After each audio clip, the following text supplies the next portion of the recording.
Hey everyone, what's going on? Thanks for tuning back into Relevant Jukebox, and today I'm back with another hidden gem, and this time it's from Techno Animal, Brotherhood of the Bomb. So this is the fourth studio album from the London-based industrial hip-hop duo consisting of Justin Broderick and Kevin Martin, and originally this album was released in 2001, and it was the duo's first with Matador Records, which is a label that's built up a reputation for itself releasing mainly rock, actually, from bands like Pavement and Yo La Tengo and Sonic Youth, just to name a few. But right around the turn of the century, Matador Records did dabble with other genres of music, releasing Boards of Canada's seminal Music Has the Right to Children in the US, and also handling a majority of Matmos's catalog around that time as well, just for a couple examples. Now, on this album, there are no hints of rock music that show up. This thing is a dark and strange hip-hop record that's rooted in industrial music and gritty East Coast hip-hop from the 90s. And honestly, I think it could be a point of inspiration of sorts for Death Grip's sound. All of the beats on this record go hard, and I don't just mean hard for like 2001, I mean like hard for nowadays even. The drum hits are cold, and the bass is just completely blown out of proportions,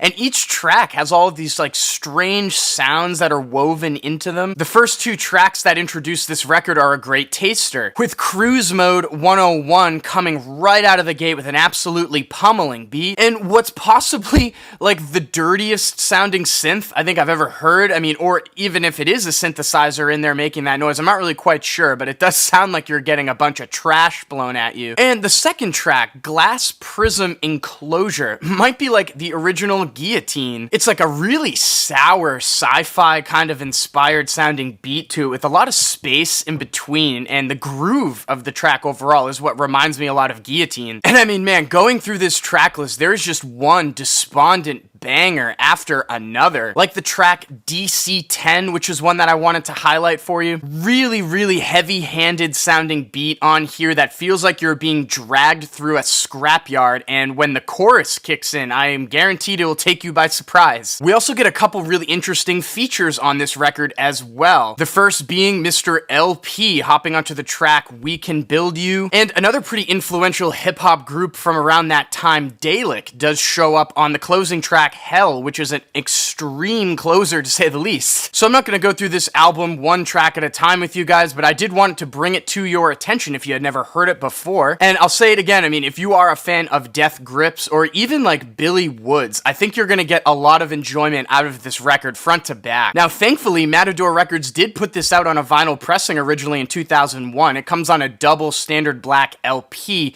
Not exactly the easiest thing to track down in the world, but it is out there if you wanted to grab it. So if you did listen to this Techno Animal album, let me know what you guys thought about it in the comments down below. And as always, thank you so much for watching. Make sure to like and share. And if you want more content from me, hit that subscribe button. Peace.